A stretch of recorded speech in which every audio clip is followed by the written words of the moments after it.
आज हम बात करेंगे लुब्रिकेंट की, चिकनाई की, कि लुब्रिकेंट का सेक्स के दौरान यूज करना क्यों जरूरी होता है, इसके क्या फायदे होते हैं, कितना इफेक्टिव होता है।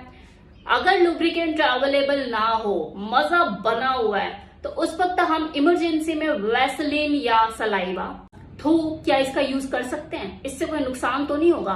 लुब्रिकेंट होते कितने प्रकार के हैं, कौन सा बेस्ट रहता है, ये सारे सवालों के जवाब आज इस वीडियो में आपको मिलने वाले हैं। आपकी बहुत सी क्वेरीज का सॉल्यूशन आज आपको इस वीडियो में मिलने वाला है। लास्ट तक इस वीडियो को जरूर देखिएगा, क्योंकि मुझे नहीं पता कि आपका जो सॉल्यूशन इस वीडियो में है वो शुरू में है या लास्ट में है। लुब्रिकेशन एक ऐसी चिकनाई जिसे कहीं भी यूज किया जाए तो वो उस जगह को, उस एरिया को चिकना कर देती है। हमारी बॉडी में भी सेक्स के दौरान नेचुरल लुब्रिकेंट प्रोड्यूस होता है, जो कि मेल बॉडी में भी होता है और फीमेल बॉडी में भी होता है। जब अराउजल बना हुआ होता है, एक्साइटमेंट हो रही होती है, तो हमारी बॉडी एक नेचुरल लुब्रिकेंट प्रोड्यूस करती है। वजाइना वेट हो जाती है, गीली हो जाती है, नम हो जाती है और सेक्स के लिए रेडी हो जाती है। मेल बॉडी में कंपैरिजन ऑफ फीमेल बॉडी ये लुब्रिकेंट कम अवेलेबल होता है लेकिन कम निकलता है, जिसे आप प्रीकम के नाम से भी जानते हैं। लेकिन फीमेल बॉडी में अच्छी खासी मात्रा में अवेलेबल हो जाता है, जो कि इसकी वजाइना की ड्राइनेस को कम करने में मदद करता है, वहां वेटनेस पैदा कर देता है। लेकिन कभी कभी कुछ कारणों की वजह से महिलाओं के शरीर में भी ऐसा होता है कि सेक्स के दौरान जो नेचुरल लुब्रिकेंट अवेलेबल होना चाहिए वो उतना हो नहीं पाता, वजाइना उनकी ड्राई रहती है।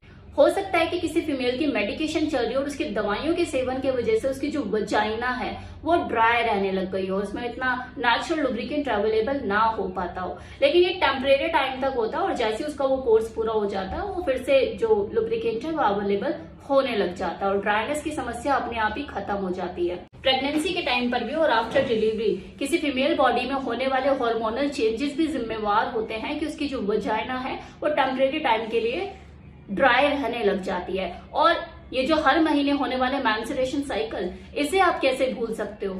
पीरियड्स के आने या जाने के टाइम पर वजाइना में ये ड्राइनेस का होना स्वाभाविक है।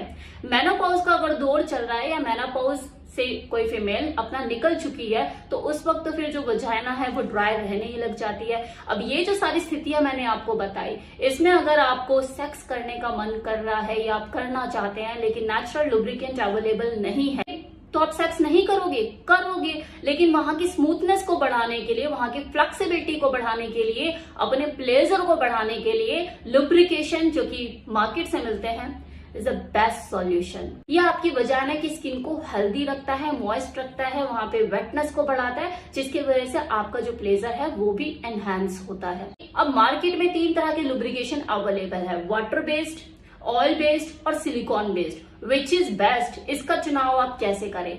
तो सबसे बेस्ट जो लुब्रिकेशन है वो होता है वाटर बेस्ड लुब्रिकेशन। इसका इफेक्ट लंबे टाइम तक रहता है और ये इजीली वॉश भी हो जाता है। अगर आप इसे कंडोम के साथ यूज कर रहे हो तो इसके फटने के चांसेस भी नहीं रहते, आप इसे इजीली यूज कर सकते हो, अनवांटेड प्रेगनेंसी नहीं होगी क्योंकि ये वाटर बेस्ड लुब्रिकेंट है। हाँ, अगर आप ऑयल बेस्ड लुब्रिकेंट के साथ कंडोम को यूज करने का रिस्क लेते हो तो कंडोम और ऑयल में ज्यादा फ्रिक्शन होने की वजह से कंडोम के फटने के चांसेस बने रहते हैं और आप अनवांटेड प्रेगनेंसी का शिकार हो सकते हैं।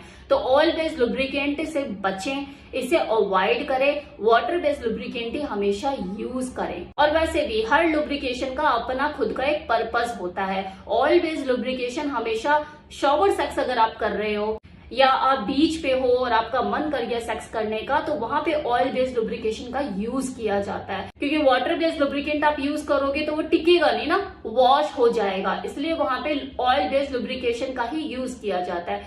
अगर आप बेड पर एक रूटीन सेक्स करते हो, हफ्ते में 2 बार 3 बार, जो भी आपकी फ्रिक्वेंसी है, तो उसमें आपके लिए सबसे बेस्ट जो चॉइस होगी वो वाटर बेस्ड लुब्रिकेशन ही रहेगा। अब हो सकता है आप लोगों के दिमाग में चल रहा हो कि सिलिकॉन बेस्ड लुब्रिकेशन जो अवेलेबल होते हैं मार्केट में, क्या हम इसका यूज कर सकते हैं वजाइना पेनिट्रेशन के दौरान? तो बिल्कुल आप कर सकते हैं, अगर आपकी जो फीमेल पार्टनर है उसे सिलिकॉन से कोई एलर्जी नहीं है तो। वैसे भी जो सिलिकॉन बेस्ड ल्यूब है ये पीछे से, समझ गए ना, पीछे वाले सेक्स के लिए यूज किए जाते हैं। क्योंकि वहां की जो स्किन है कंपैरिजन ऑफ वजाइना ज्यादा ड्राई रहती है, वहां पे नेचुरल लुब्रिकेंट भी अवेलेबल नहीं होता और सिलिकॉन बेस्ड जो लुब्रिकेंट होते हैं इसमें चिकनाई ज्यादा होती है। कुछ लोग अपने सेल्फ प्लेजर को बढ़ाने के लिए सेक्स टॉय का यूज करते हैं और कई बार जो कपल होते हैं आपस में वो भी इस टॉय को यूज करते हैं अपने प्लेजर को एनहांस करने के लिए।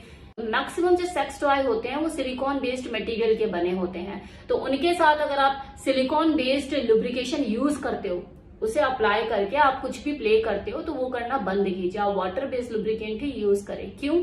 क्योंकि लुब्रिकेशन भी सिलिकॉन और वो बना भी सिलिकॉन का हुआ है, तो इससे क्या होता है, टॉय की जो अपर लेयर होती है वो डैमेज हो जाती है और जब आप इसे यूज करते हो तो वॉश करना भी मुश्किल हो जाता है। लुब्रिकेंट इस टॉय के ऊपर से जल्दी से वॉश भी नहीं होता, तो इन्फेक्शन या बैक्टीरिया की समस्या बनी रहती है, आपको आगे जाके दिक्कत कर सकता है।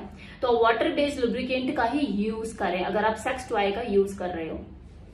अब एक और दुविधा, क्या वैसलीन का यूज किया जा सकता है इमरजेंसी में? वैसे तो जो मेरी फीमेल पार्टनर है बकायदा जैसे उसे अराउज करने पे आऊं या फोर प्ले हल्का सा करूं तो पूरी नीचे से वेट हो जाती है, लेकिन कभी कभी अगर मुझे ऐसा लगे कि हाँ ज्यादा खेलने का मन है, 2-3 राउंड एक्स्ट्रा करने का मन है और तब तक तो वो ड्राई हो ही जाती है, तो उस वक्त क्या हम वैसलीन यूज कर सकते हैं? घर में जो पड़ी हुई होती है वो यूज करना सही रहेगा या कोई ऑयल हम यूज कर लें?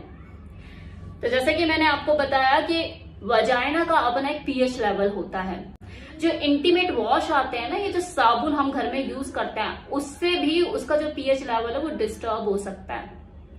तो आप तो वैसलीन यूज कर रहे हो, तो हो सकता है उस मोमेंट में तो ये आपका काम चला दे, लेकिन आगे जाके इसके आपको साइड इफेक्ट देखने को मिला। जो वजाइना है उसमें ड्राइनेस ज्यादा बढ़ जाए, कोई एलर्जी, ईचिंग या इन्फेक्शन की शिकायत पैदा हो जाए, तो इस तरह की चीजों से बचें। या आपके प्राइवेट पार्ट का मामला है, फिर वो चाहे आपका हो या आपकी पार्टनर का हो, यूज तो दोनों को ही करना है ना एक दूसरे से, तो कोई भी चीज यूज करने से पहले 10 बार सोचें। हाँ, और जिनके लोगों के दिमाग में चल रहा सलाइवा या थूक, इससे भी काम चला सकते हो, तो काम तो आप किसी से भी चला सकते हो, जो भी आपको चिकना दिखे या डाल दो, लेकिन इन चीजों के साइड इफेक्ट आपको फ्यूचर में देखने को मिल सकते हैं। आपको इन्फेक्शन की शिकायत हो सकती है, वो बैक्टीरिया रहित तो जगह है ही नहीं ना, तो आपको इन्फेक्शन की समस्या बन सकती है, एलर्जी इश्यूज हो सकते हैं, तो रिस्क क्यों लेना?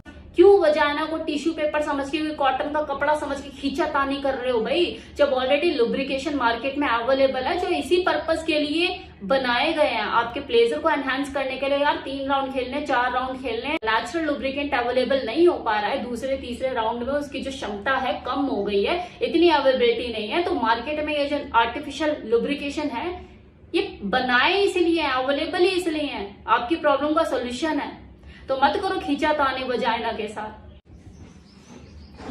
अब एक और सबसे इंपॉर्टेंट चीज, अगर आप प्रेगनेंसी प्लान करने जा रहे हो, बच्चे का ऐसा दिमाग में चल रहा है और आपको कॉन्टिन्यूस सेक्स भी ज्यादा टाइम करना होता है ताकि हाँ बच्चा ठहर सके, तो उस वक्त आप लुब्रिकेशन का इस्तेमाल बिल्कुल ना करें, क्योंकि हो सकता है कि आपकी स्पर्म को किल कर दे और ये भी हो सकता है कि वो एक बैरियर बन जाए, मतलब एक अवरोध पैदा कर दे, आपके स्पर्म को वजाइना में जाने ही ना दे। स्लिपरी होता है ना, बाहर निकल जाए या किसी तरह का कोई अवरोध पैदा करे, तो इस दौरान आप लुब्रिकेशन के यूज से बचें, क्योंकि उस वक्त ये आपके लिए फायदेमंद नहीं, नुकसानदेह है।